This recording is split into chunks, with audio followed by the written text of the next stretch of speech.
If you allow me to, allow me to add just very quickly. I think what is becoming clear from the questions and the comments that there's a huge gap between the behavior of the governments, their policies, and the desires of the people on both sides.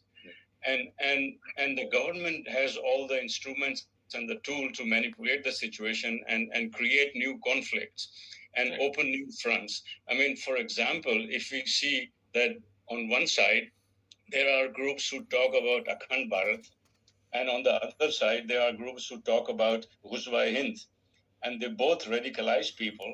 And also in both countries, if you see that RSS running thousands and thousands of schools, and on Pakistani side also large religious groups running thousands and thousands of schools. So they have, now the question here is this gap between the governmental attitude and people's desires. How can we bridge this gap so they will never become one, because government is basically an instrument of operation. They will continue that. But how can we minimize this gap between the governments and the desires of the people? Yeah, thank you. So I take more questions. Rachna Naik and Iram. Please, Rachna ji.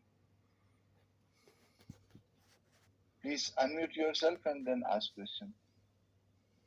Hello, can you hear me? Yes.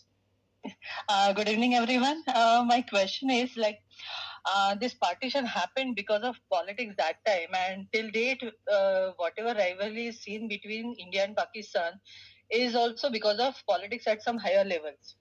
But is it true that now when Western world is seeing India as a market and Pakistan as a weapon for India in form of terrorism, I think it is not in much, it has not in common man's hand to see the dream of peace between these countries.